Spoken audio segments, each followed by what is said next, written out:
Aujourd'hui, je t'emmène avec moi à la rencontre de Stéphane Alix. Stéphane est un ancien reporter de guerre, journaliste, écrivain. Il s'est beaucoup intéressé à la question de la mort après le décès de son frère Thomas en 2001. C'est tout naturellement que j'ai voulu rencontrer Stéphane parce que, comme tu le sais, moi ce qui m'intéresse, c'est le sens de la vie. C'est comprendre pourquoi on est là, qu'est-ce qu'on fait sur Terre, quelle est notre raison d'être. Et donc je me suis dit que peut-être qu'avec les nombreuses recherches de Stéphane depuis tant d'années, notamment sur les expériences de mort imminente, peut-être qu'on en saura plus sur le sens de cette vie. Avant de démarrer cette interview, je voulais déjà vous remercier parce que vous êtes de plus en plus nombreux à vous abonner à ma chaîne YouTube, à me suivre sur les réseaux et ça me touche énormément. Vous savez, chaque partage, chaque pouce vers le haut, chaque commentaire a beaucoup de valeur pour moi. Alors si cette interview te plaît, n'hésite pas à me le dire en commentaire, n'hésite pas à me le faire savoir, parce qu'aujourd'hui, c'est le moyen pour que YouTube puisse voir que la vidéo est intéressante, et plus il y aura des interactions sur les vidéos, plus YouTube va la partager à plus de personnes, et donc on pourra toucher plus de monde ensemble. Et puis au-delà de ça, c'est le moyen pour moi de savoir que le contenu que je vous apporte vous plaît, et de savoir quel sujet vous voulez que j'aborde pour les prochaines vidéos. Donc merci à vous. Bonjour à tous et bienvenue dans cette nouvelle interview. Stéphane, on est aujourd'hui à Namur en Belgique. Oui. Tu vas donner une conférence et je voulais vraiment te rencontrer parce que les sujets dont tu t'intéresses m'intéressent beaucoup aussi. Alors, du coup, j'ai pris mes petites notes avant de commencer l'interview. Donc, toi, en fait, tu es journaliste, écrivain, tu écris plusieurs livres. Tu es également reporter de guerre. Enfin, tu as été reporter de guerre Oui. avant. Et ça, c'est une de mes premières questions. C'est finalement comment est-ce qu'on en arrive à devenir reporter de guerre? Parce que c'est quand même en inconscient collectif, quelque chose qui peut faire très peur, puisque par définition, tu vas dans des pays en guerre. Je pense que c'est là où tu as perdu ton frère.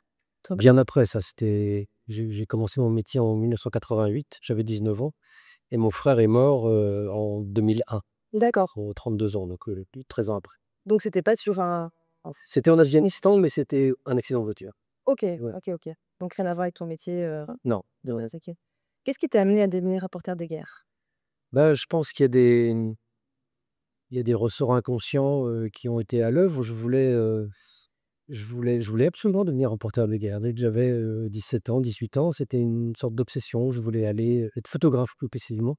Donc vraiment être sur les lieux de conflit, voire, être dans la bataille. Hem, je pense que, il y a une raison un peu noble derrière, enfin noble, un peu logique derrière, qui était cette espèce de fascination pour, ce que les êtres humains sont capables de faire. Non Mmh. pas que j'étais fasciné par le mal, mais j'étais fasciné par des gens qui font le mal, qui font la guerre, et je voulais comprendre comment un être humain peut arriver à devenir un soldat, un quelqu'un qui tue un autre. Donc c'était pas du tout que j'avais moi envie d'y participer.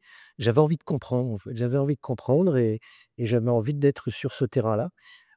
Bien des années plus tard, j'ai compris que ça touchait peut-être à ce qu'on va appeler des mémoires qui m'habitent et qui nous animent. Ce désir de comprendre la guerre, ce désir de comprendre la violence. J'ai compris bien des années plus tard que j'étais porteur de mémoire, notamment de la Seconde Guerre mondiale, comme beaucoup de gens, en Europe, même si cette guerre est terminée depuis, plus de 70 ans, elle imprègne quand même nos mémoires, notre inconscient collectif.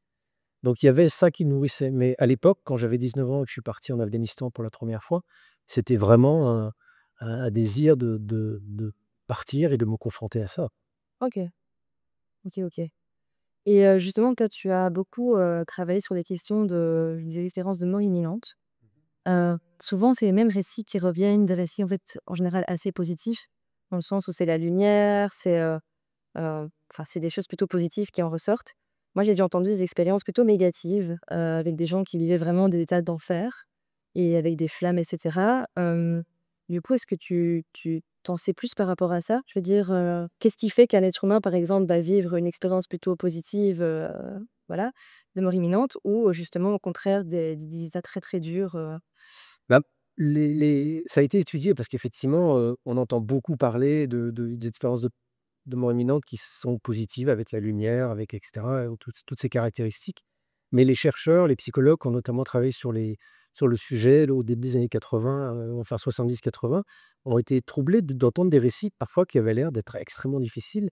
Et en fait, ce qui ressort de ces études, pour faire court, c'est que, il y a pas une partie des témoins qui vont au paradis et une autre partie des témoins qui vont en enfer. Nous, dans notre culture judéo-chrétienne, on a tendance très, très vite à associer, quelque chose qui est difficile à l'enfer et quelque chose qui est difficile au paradis, au facile au paradis. il semblerait plus que la différence de vécu de ces expériences soit due à la personne elle-même, en fait, à sa façon de gérer une expérience complètement hors norme. Heu, mais ça, c'est propre à chaque être humain. On sort tous les 2 dans la rue, dans une demi-heure, on assiste à un accident de voiture dramatique. On va sans doute avoir des réactions très différentes et des façons de vivre avec ce traumatisme dans les mois, les années qui vont suivre de façon très différente. Heu, L'un de nous va peut-être, y trouver l'épanouissement d'un chemin spirituel parce que tout d'un coup, il y aura un sens qui se fera sur ce drame auquel on aura été confronté et puis, l'autre qui va au contraire, vivre dans la colère, dans la frustration, dans la peur que ça se reproduise et cetera et cetera. Donc je pense que ces expériences, déjà, il y a un facteur important, c'est que ces expériences ne sont rapportées que par à peu près 20 des gens qui vivent un arrêt cardiaque. Donc il y a 80 des gens qui ne se souviennent pas d'une expérience qu'ils ont potentiellement vécue. Parce qu'il y a pas de raison que, heu, tout le monde ne vive pas cette expérience-là. Mais c'est un peu comme les rêves. Tout le monde rêve, mais peu de gens se souviennent de la complexité du détail de chaque rêve au matin. Donc pourquoi le cerveau, réagit ou l'individu réagit, d'une façon effrayante face à une expérience et d'autres non? Voilà, la réponse, c'est plus lié, je pense, à la structure psychique de la personne et à sa façon de gérer, l'inattendu et ce qui se passe dans son existence. OK. Donc c'est un peu l'état de conscience actuel qui détermine, en fait, ce qui se passe aussi après la mort et après, enfin, en tout cas dans ces expériences-là. Bah, c'est À très ta connaissance, évidemment, j'imagine que tu n'as pas, la science infuse. non, mais c'est très similaire aux expériences chamaniques. Les expériences chamaniques qui utilisent des substances psychoactives comme, en Amazonie avec l'ayahuasca, il y a beaucoup de recherches qui sont faites aujourd'hui sur ces substances parce qu'elles sont un formidable atout dans le travail thérapeutique. Et on observe quand tu donnes, ces substances à des personnes, des volontaires pendant des expériences, tu vas avoir des réactions très, très, très, très différentes avec exactement le même dosage. Une personne va vivre une expérience d'extase, de transcendance absolue, de dissolution du moi et une expérience mystique extrêmement intense. Une autre personne va vivre une expérience dystropique terrifiante, c'est ce qu'on appelle la bad trip. Pourtant, la substance et la physiologie de la personne sont à peu près identiques. Donc ça a trait vraiment à comment est-ce que tu sais, je pense qu'on a conscience de très, très peu de choses de ce qui nous constitue. Ça s'appelle notre conscient. Mais on a une immense zone en dessous qui s'appelle l'inconscient, dans lequel se trouvent, des mémoires refoulées, des traumatismes refoulés, des traumatismes petits ou grands, peu importe, mais des choses qui n'ont pas voulu être gérées consciemment par votre, psyché et qu'on a enfouies sous le tapis. Et on passe notre existence, en fait, à vivre coupé d'une grande partie de nous-mêmes. Or, cette partie de nous-mêmes, elle vit, elle agit, elle, elle nous fait nous comporter d'une certaine manière, nous fait réagir d'une certaine manière face à des situations. Et je pense que toutes les situations un peu extrêmes, comme une prise, de substances chamaniques ou comme, une mort, c'est peut-être l'expérience la plus extrême que l'on puisse vivre dans notre existence, elle réveille tout cet inconscient et cet inconscient, du coup, devient agissant, participe à l'expérience que l'on vit et et peut avoir, effectivement des conséquences qui vont être diamétralement opposées en fonction de la personne. C'est ça. C'est pas un jugement de valeur, c'est vraiment, heu Oui, c'est un peu comme, les êtres humains sur terre. Il y en a qui vont être plutôt, optimistes, ils vont voir, les choses positivement et donc auront une espérance plutôt positive c'est ça. et en fait, des personnes peut-être qui sont plus, dans le mal-être, Par exemple, je me souviens d'une maman qui m'avait appelé, après les attentats de novembre, en France et qui m'avait appelé parce qu'elle était très inquiète. Elle avait entendu dire ou lu dans des livres qu'après la mort, si on n'y est pas préparé et si on est mort de façon brutale, très inattendue, un accident de voiture ou un attentat comme ça, on ne sait pas forcément qu'on est mort et on peut être perdu. Et j'avais essayé de lui répondre et puis j'en avais parlé à des amis, des médiums et une médium m'avait répondu: «Mais tu sais, il s'agit pas tellement de s'être préparé spirituellement, c'est plus, est-ce que toi, dans ta vie au quotidien, tu es capable de réagir de façon structurée à quelque chose de très inattendu? Ou est-ce qu'au contraire, tu te fais emporter dès qu'il y a un petit problème, dès qu'il y a un petit quelque chose qui ne fonctionne pas dans l'existence?» Donc on peut n'avoir absolument aucune préparation spirituelle, on peut être complètement agnostique, mais si on est quelqu'un de débrouillard, de réactif, qui ne se laisse pas déborder par les aléas de la vie, on peut supposer qu'au moment de la mort, même si elle se passe de façon très inattendue, dans un accident de voiture par exemple, on va gérer quoi, on va gérer très, très bien.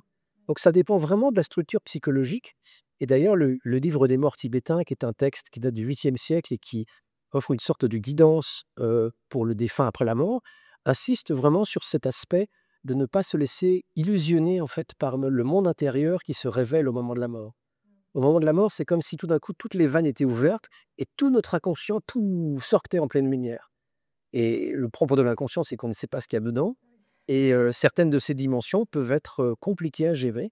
Encore une fois, c'est pas une question ni de jugement, ni moral, ni de valeur. C'est vraiment une disposition psychologique qui nous touche tous. C'est ça. Ah oui, là, c'est sûr, ça nous touche tous, en tout cas, l'idée de la mort, c'est évident. Et toi, justement, la question de la mort, c'est très important pour toi, c'est ton sujet de vie, finalement, hein, donc tu beaucoup intéressé à ça. Il y aura autre chose, hein, j'ai pas que ça. En fait.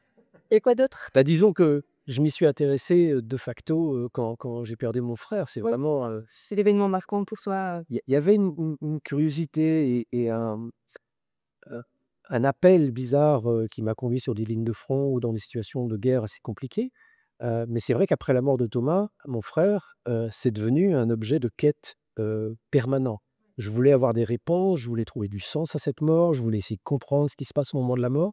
J'avais pas de questions bien définies au début parce que pour moi la spiritualité c'était juste des bêtises. Et ça n'est qu'en commençant à travailler sur, bah, qu'est-ce qu'on sait de la mort? Qu'est-ce qui se passe dans le cerveau quand on meurt? Qu'est-ce qui se passe peut-être après la mort? S'il se passe quelque chose? C'est en commençant à ouvrir des portes et à accumuler des éléments qui m'ont finalement aujourd'hui amené à être absolument convaincu, comme beaucoup de scientifiques d'ailleurs, que la conscience survit à la mort du corps, que, voilà, je suis arrivé à ces conclusions. Mais, heu, voilà, maintenant je vais passer à autre chose, hein. Il n'y a pas que ce sujet-là. Ah non, non, j'imagine bien, hein, j'imagine bien. Je pense que tu es un peu aussi à la croisée des chemins où tu vas vers autre chose. Bah, disons que j'avais une exigence, heu, très, très, très, très forte de rationalité et de sérieux dans mon enquête. Comme je l'avais avant quand j'ai travaillé sur d'autres sujets, liés à des choses tout à fait conventionnelles, le terrorisme et cetera. Je m'arrête pas au on-dit, je m'arrête pas à la superficialité. J'ai toujours creusé des sujets. Mon premier livre était consacré au trafic de drogue entre l'Afghanistan et le Croissant d'Or et l'Europe. Je suis allé sur toutes les routes du trafic, j'ai rencontré des trafiquants, des chaises de guerre et cetera, et je m'arrêtais pas à la superficialité, j'allais vraiment creuser les choses. Et après la mort de mon frère, j'ai voulu faire le même type de boulot, d'enquête, sur la question de la mort, mais c'est un sujet extrêmement vaste qui t'impose d'aller, t'intéresser à la fois aux neurosciences, à la fois à la physique, à la fois à la médecine, à la fois à la psychologie, des psychiatries, à la fois à l'anthropologie, aux traditions spirituelles ancestrales. Donc c'est un champ qui m'a demandé des années et des années d'investigation et qui, après un long chemin fait à la fois d'enquête journalistique rationnelle et à la fois d'expériences personnelles, chamaniques, que j'ai pu vivre ici ou ailleurs, ce chemin m'a amené aujourd'hui à avoir, heu, non pas une certitude, mais une conviction absolument profonde que notre conscience survit à la mort du corps, que notre conscience fondamentale est une dimension de nous-mêmes qui est immortelle. C'est pas une croyance, c'est pas un truc qui me plaît parce que c'est cool. C'est vraiment une déduction scientifique, forte qui est partagée par beaucoup, beaucoup de chercheurs, à travers le monde. C'est ça. Et bah, tu vois, moi, ce qui m'intéresse beaucoup dans les sujets, c'est le sujet de mon thème principal, c'est le sens de la vie, en fait. Et j'aide des gens justement à trouver le sens de leur vie, leur mission de vie, enfin, ce qu'on appelle communément la mission de vie, mais donc trouver leur place, tu vois, dans cette société, dans ce monde. Quelques secondes de pause pour t'inviter à t'inscrire à la session déclic. Si aujourd'hui tu as l'impression de manquer de sens dans ta vie, tu as l'impression de ne pas avoir trouvé ta raison d'être, tu ne trouves pas ta place, eh bien, cette session est faite pour toi. Tu as le lien sous la vidéo. Cette session, c'est un appel qu'on a ensemble qui nous permettra de voir qu'est-ce qui bloque, comment je peux t'aider, et déjà en 10 minutes, tu auras plus de clarté. Et du coup, pour toi, est-ce que la vie a un sens? Heu, Les sens, tu lui mettrais. J'imagine bien que. oui, oui, pour faire court, oui. Je pense que ce sens, par contre, nous échappe. Oui, Heu, je pense que nous sommes, tu sais, depuis 2 ans, je passe beaucoup de temps en Inde. Je travaille sur des prochains sujets liés à la tradition indienne et hindoue notamment. Et dans l'hindouisme, l'essence de l'enseignement, c'est de dire que tout est illusion et que nous sommes noyés dans l'illusion. Noyés dans l'illusion, ça veut dire qu'on n'a pas accès à la réalité ultime des choses, on n'a pas accès à qui nous sommes réellement, on n'a pas accès à voilà, c'est dommage. à l'entièreté de la réalité. Bah, oui, mais on peut y avoir accès, il suffit de suivre, un chemin spirituel avec les pratiques qui nous conviennent et puis, théoriquement, on vise d'arriver à l'éveil. Oui, c'est ça.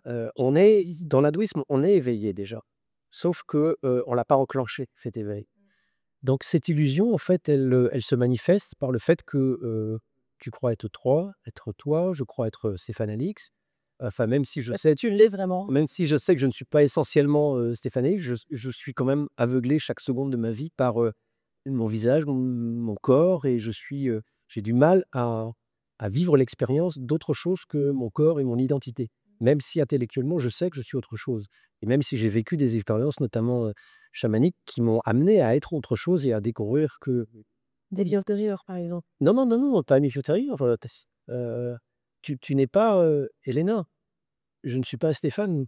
Tout ça, c'est des individus qui sont nés il y a quelques années, qui vont mourir dans quelques années, qui portent une identité, qui portent, un masque d'une certaine manière, mais ce masque, il ne s'est constitué, il n'existe que depuis ta naissance, comme une espèce de véhicule de transit sur cette planète pour vivre une expérience particulière.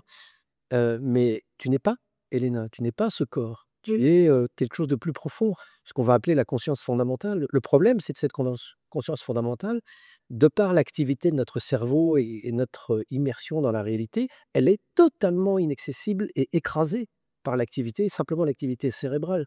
Donc, cette âme qui nous constitue, cette essence de nous-mêmes qui nous constitue, on n'y a pas accès au quotidien. On peut y avoir accès dans des moments extrêmement fugaces quand on vit une expérience de mort imminente, par exemple, quand on vit une expérience chamanique particulièrement intense, on peut atteindre cet état et découvrir que on n'est plus du tout, le personnage qu'on croyait être, mais qu'on continue à vivre, à observer, que tout d'un coup, on a des capacités de percevoir l'ensemble de la réalité d'une autre manière. Le temps n'a plus d'importance, l'espace n'a plus d'importance. Mais ça, c'est une réalité qui est celle de notre âme, qui est pas notre réalité corporelle. Donc, nous, en fait, on est un petit peu c'est un exemple que je reprends dans mon livre. On est un peu comme, des personnages qui rentrons dans un cinéma, qui regardons un film et qui, au bout d'un moment, croyons que le film, c'est la totalité du réel. Et tant qu'on sort pas du film, tant qu'on sort pas du cinéma, on a oublié qui on était vraiment. Heureusement, le film ne dure que 2 heures ou 3 heures et tout d'un coup, la lumière se rallume et tu dis: «Ah purée, je suis moi». La mort, c'est un peu ça, c'est le film qui s'arrête et tout d'un coup, tu dis: «Waouh, mais j'étais juste en train d'assister à un spectacle, en fait, à un film». C'est ça. Et selon tes croyances, tu penses qu'on C'est pas des croyances. non, non, ça non, mais par contre après la réincarnation et cetera, est-ce que tu y crois? Tu es plutôt dans l'idée que Donc en fait, soyons bien, moi je suis pas un homme de croyance. Je suis un journaliste, donc j'ai toutes ces questions-là, j'ai essayé de les aborder de manière rationnelle, scientifique. Qu'est-ce que je peux objectiver? Qu'est-ce qui est impossible à objectiver? La chose, pour moi, qui est totalement indiscutable aujourd'hui, c'est le fait de dire que nous ne sommes pas réductibles à notre vie physique aujourd'hui. Nous sommes beaucoup plus que ça. Nous existons depuis avant notre naissance, nous existerons après notre naissance. et ça j'en ai aucun doute, hein, même moi, c'est La question de la pour moi. Ouais, la question de la réincarnation, elle est pertinente parce qu'il y a beaucoup de témoignages qui sont recueillis, qui ont été étudiés. Il y a un psychiatre américain qui est décédé aujourd'hui, qui a créé un institut de recherche, à l'université de Virginie, qui s'est vraiment penché sur les mémoires de vie antérieure des jeunes enfants, pardon, et qui a, fait des études extrêmement approfondies sur le sujet qui montrent indiscutablement que des enfants de 4, 5 ans ont des souvenirs extrêmement précis d'une autre personne qui était décédée avant et semblent avoir une espèce de continuité psychique avec cette personne, qui pourrait attester de la question de la réincarnation. Ouais, Moi-même, j'ai vécu cette expérience-là lors d'une expérience chamanique il y a 11 ans de ça en Amazonie, où je me suis connecté d'une certaine manière à la vie d'un autre personnage pour lequel j'ai eu beaucoup d'éléments d'information et qui m'ont permis de faire une enquête. C'était un homme qui est mort pendant la Seconde Guerre mondiale et j'en ai tiré un livre qui raconte cette investigation. Ça s'appelle «Lorsque j'étais quelqu'un d'autre». Heu, mais cet homme, qui était d'ailleurs aussi, il était aussi dans la guerre, non? oui, il était soldat. Heu, Cet homme n'était pas moi aujourd'hui. Moi, je ne suis pas cet homme. Il y a quelque chose de l'ordre d'une conscience, heu plus vaste qui a peut-être soufflé dans cet homme et qui souffle en moi aujourd'hui. Mais encore une fois, j'ai aucune certitude. Oh, c'est ça. Souvent sur ces sujets-là, les certitudes, tu les as quand tu connais pas grand-chose en fait. Dès lors que tu commences à creuser un petit peu, tu t'aperçois que les hypothèses explicatives sont tellement larges, il y en a tellement qui vont dans cette direction ou dans d'autres, qu'à la limite, ça n'a plus tellement vraiment d'intérêt de se poser la question: «Est-ce que c'est ma vie d'avant ou pas?» C'est ça. Parce que je me rappelle d'un garçon que j'avais interviewé, qui doit avoir une vingtaine d'années aujourd'hui, James. Heu, il a, dans sa toute petite enfance, fait des cauchemars super récurrent. Tous les soirs quasiment, ses parents le trouvaient en train de hurler dans son lit et il était comme ça en train de se débattre, «Avion en feu, avion en feu, avion en feu». Et ça a été tellement intriguant pour ses parents qui étaient, 2 Américains du sud des États-Unis assez croyants, assez pratiquants, chrétiens, qu'ils ont essayé de comprendre ce qui se passait, qu'ils ont essayé d'être à l'écoute et en étant dans cette écoute bienveillante envers leur fils, bah, spontanément, progressivement, ils commençaient à livrer des détails, des noms et cetera, qui laissaient supposer que ce petit garçon avait été, tué pendant la Seconde Guerre mondiale, aux commandes d'un avion qui s'est crashé dans le Pacifique. Et ils ont accumulé tellement de détails qu'ils ont même retrouvé l'identité de cet homme qui était mort effectivement là où l'enfant, disait qu'il était mort. Et au final, qu'est-ce qui s'est passé? Il y a eu un moment où, James devait avoir une dizaine d'années. Ses parents ont décidé de partir au Japon, là où le pilote était décédé et ils sont allés, faire une sorte d'adieu, mémoriel, au large de l'île d'Iwo Jima où le pilote s'était crashé et le petit garçon, James, a explosé en sanglots comme s'il se libérait d'un fardeau et que sa mère m'avait dit quand il est redescendu du bateau, quand on est revenu à terre, c'est comme s'il s'était libéré complètement de cette mémoire-là. Donc souvent d'ailleurs, les psychiatres qui ont étudié les mémoires de vie antérieure chez les enfants s'aperçoivent que les mémoires les plus vivaces sont des mémoires assez envahissantes liées à une mort violente. Donc c'est comme si la mémoire qui perdurait quand même encore chez une nouvelle incarnation était liée au fait qu'un traumatisme n'a pas été complètement intégré et digéré par la précédente incarnation et que l'objectif était plutôt de s'en débarrasser en faisant ce type de travail-là. Donc, avec le cas de James ou avec ce que j'ai pu traverser, moi, la question de savoir vie antérieure, est-ce que c'est vrai ou pas, m'intéresse moins, et je suis plus focalisé sur qu'est-ce qui se passe en termes de lien avec d'autres individus, qu'est-ce qui se passe en termes d'invitation à guérir et à grandir. Ouais, c'est ça. Mais aussi, la question quand même du karma dans le sens où je suppose que enfin, c'est en tout cas dans le bouddhisme, c'est ce qu'on dit donc mais que ce que l'on fait a des conséquences sur soi et sur les autres et quelque part, c'est un peu nos actions aussi et nos intentions répétées qui nous amènent, à des événements aussi par après, enfin on co-crée quand même les choses quoi et du coup, on a quand même intérêt à être calme et à être le plus bienveillant possible, j'imagine, avec les gens parce que je suppose qu'on retrouve quand même quelque part, ce qu'on donne. Bah, dans une vision, spirituelle, ce qui caractérise, cette vision-là, c'est que les barrières que nous, on érige entre nous et les autres, entre les différents objets qui constituent notre réalité, sont une forme d'illusion. Mmh. Là, on est dans 2 corps séparés, pour se voir, il faut être en face l'un de l'autre ou se téléphoner, on ne peut pas se parler à distance, mais à un certain niveau de conscience, il y a rien qui nous sépare et il y a rien qui nous sépare de l'ensemble de l'environnement dans lequel nous vivons. Donc effectivement, si tu fais quelque chose à quelqu'un d'autre, tu le fais au niveau spirituel, d'une certaine manière, à toi-même. Tu le fais à la même entité globale dans laquelle tu es et tu existes. Moi, dans la notion de karma, elle est extrêmement présente dans l'hindouisme aussi et dans le bouddhisme, bien sûr, mais elle est interprétée de façon en nous, en Occident, je trouve comme une espèce de jugement un peu de valeur. On Oui, on y on y calque nos jugements judéo-chrétiens dessus. Il négatif. faut faire le bien, sinon tu vas te prendre du mal, ou alors il faut pas faire le mal, sinon tu vas te prendre du mal, et cetera. C'est peut-être pas aussi simple que ça. La morale judéo-chrétienne est absente du karma tel qu'il est, enseigné et expliqué dans les traditions hindoues et bouddhistes notamment. Mais le fait ça désigne plus en fait le lien de causalité qui existe, plutôt qu'une sorte de jugement moral. Oui et Oui, c'est ça. Mais donc bon là on est dans la philosophisme. oh non, mais c'est super intéressant, mais c'est vrai, du coup, la conto, c'est quand même de ouais, de faire attention à enfin, faire attention, peut-être, J'essaie d'être juste, ouais. le mieux possible, quoi. Mais qu'est-ce que le bien et le mal? Au final, c'est très difficile à discerner. Parce qu'il y a quelque chose de qui paraît positif peut être en fait négative et négative positive, tu vois? Si on va chercher plus loin. C'est des questions qui sont vertigineuses et passionnantes. Moi, ce que je pense, ce qui est à ma mesure et je pense ce qui est à la mesure de chacun, c'est d'essayer d'exercer une forme de vigilance et de discernement dans sa vie quotidienne.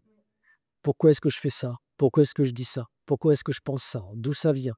Est-ce que ça vient vraiment de mon âme, de mon moi profond, ou est-ce que ça vient de peurs que j'ai pas digérées ou de parts de mon inconscient que je connais pas? Et je pense que le le début du chemin spirituel de quiconque, c'est d'abord de commencer par soi-même, non pas par une forme d'égoïsme, mais plus on se nettoie soi-même, plus on se connaît soi-même, plus on va agir avec une forme de justesse et d'harmonie dans l'environnement extérieur. Déjà dans notre environnement restreint, en tant que père, en tant que mère, en tant qu'ami ou conjoint, et puis au-delà, en tant qu'être humain, dans une communauté. Et ça, il faut pour ça se connaître. Parce que quand tu ne te connais pas, ben, des fois, tu te fous en colère, tu sais pas pourquoi. Et parce que ça a réveillé un vieux truc d'enfance que tu as pas géré. Ça peut être un petit traumatisme minuscule, hein, une claque donnée ou le refus de ton papa de jouer avec toi parce qu'il était occupé. Et tout d'un coup, ça crée une frustration. Il faut absolument que tu plaises à tout le monde. Et quand quelqu'un, tout d'un coup, accepte pas que tu lui plaises ou que tu réponds pas correctement, ça te fout en pétard, ça te fait perdre tes moyens. Bon, bah, il suffit d'aller chercher cette petite racine, déjà d'en être conscient intellectuellement, et puis après de faire éventuellement un travail psychocorporel dessus pour l'intégrer. Donc je crois que c'est une... Tu parlais du sens de la vie tout à l'heure. Je ne sais pas quel est le sens ultime de la vie, mais je pense que moi, je mets du sens dans ma vie en essayant justement d'être, de ne pas être fainéant dans l'acceptation de la confrontation avec mes zones d'ombre et de sans cesse quotidiennement travailler sur moi. Et quel est le meilleur moyen de ça?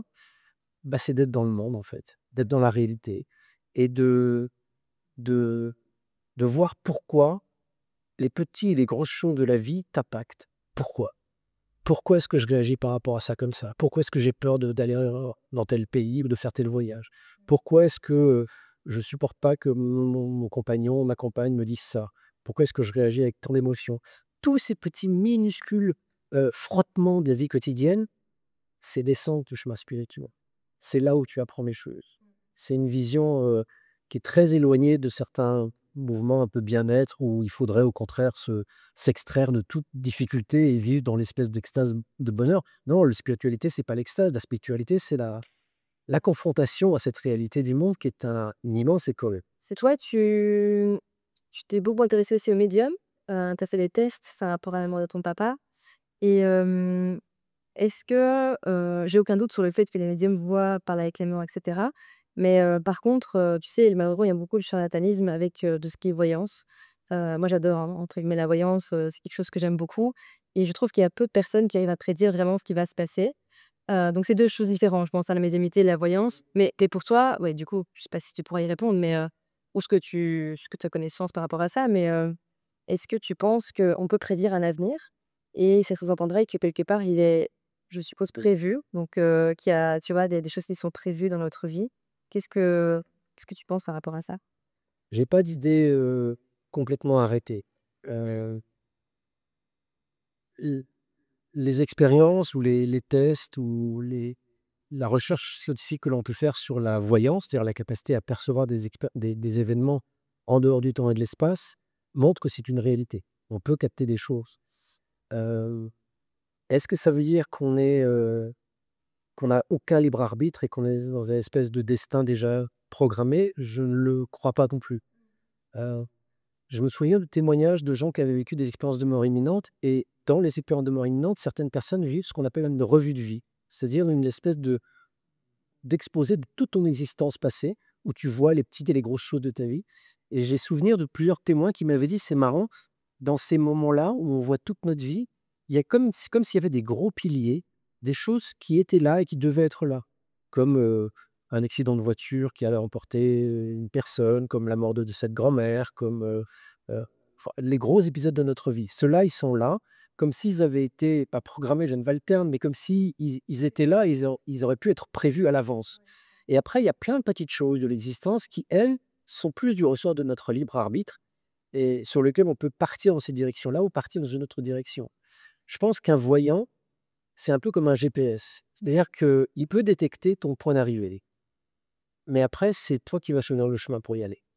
Tu peux passer par la nationale, que le GPS semble indiquer, mais tu peux aussi passer par plein de petites routes. Et puis, tu peux même carrément te perdre. Peut-être que tu n'arriveras même pas à ce point-là. Donc, ça pose des questions philosophiques qui sont insolubles presque. Mais tu y crois, toi, le fait que vraiment on puisse, prédire, enfin, en tout cas que, oui, on peut se dire des choses qui arrivent dans le futur, qui arrivent vraiment, pas c'est pas, des choses prédictibles, hein, pas, Bah, la question qui est intéressante, c'est ce que disent les physiciens aujourd'hui et ce que disent certaines traditions spirituelles, c'est que le temps n'existe pas. Donc nous, qu'on est bloqué dans le temps. Donc effectivement, pour nous, le futur, il n'est pas encore là, il est plus tard. Ah, donc il n'existe pas. Mais d'un point de vue de physique pure, le temps n'existe pas. Euh, le, et la caractéristique de notre conscience fondamentale, de notre âme, c'est précisément d'être dans cette absence de temps. Donc il y a une part de toi, une part de moi et une part des médiums et des voyants qui est au-delà, qui est à la fois dans le futur, dans le passé, dans cette autre dimension extraite de la nôtre. Et nous, on n'a pas accès à ces connaissances, mais les médiums ou les voyants, par certaines caractéristiques qui restent à étudier, sont capables parfois d'avoir des flashs comme ça, qui viennent de cette dimension non locale, pour reprendre un terme physique. Mmh. Euh, et oui, il y a. Enfin, je te répondrai juste avec ce que la science dit, c'est-à-dire que ouais, je ne sais pas pourquoi, je ne sais pas si ça veut dire qu'on est déterminé, etc. Mais les expériences montrent que oui, on est capable de capter des informations qui viennent du futur. OK. Ça a été démontré, ça a été euh, répliqué scientifiquement. Il y a des programmes de recherche là-dessus, avec une technique qui s'appelle le remote viewing, la vision à distance, qui permet de capter de l'information à distance dans l'espace, c'est-à-dire de savoir, en étant nous ici à Namur, ce qui se passe à Tokyo, mais aussi ce qui peut se passer à Tokyo sur tel site qui nous a désigné dans 15 jours, par exemple. C'est possible. Ça a été testé, ça marche. Et ça. Bon, en tout cas, merci beaucoup Stéphane. Ah, merci à toi. Est-ce qu'il y a quelque chose que tu voudrais rajouter en plus, pour nous On a abordé plein de pas mal de sujets. pas mal de choses déjà, hein? Ouais, Bah, voilà. mais toutes ces recherches qui sont plus que fascinantes, enfin, elles m'ont occupé plus de 20 ans sur la conscience et tous ces angles d'approche. Dans le livre que j'ai publié l'année dernière, qui est sorti en poche, qui s'appelle La mort n'existe pas, j'ai vraiment rassemblé l'ensemble de ces champs d'expérimentation et de recherche dont on a un peu parlé par bribes. Il y a aussi bien les expériences de mort imminente que j'y traite, que la médiumnité, que les expériences du remote viewing qui ont été menées par l'armée américaine et la CIA secrètement pour tester des voyants. Il y a vraiment tous ces sujets que je développe. Donc, plutôt que de conclure par une petite phrase, j'aurais envie d'inviter les gens qui s'intéressent à découvrir ce livre. Il est disponible en poche. Voilà, l'amour n'existe pas. Merci Stéphane et puis, bah, bonne conférence ici, Merci. dans 1 heure, ici à Namur. Voilà, je suis chaud. Voilà, chouboulette. À bientôt!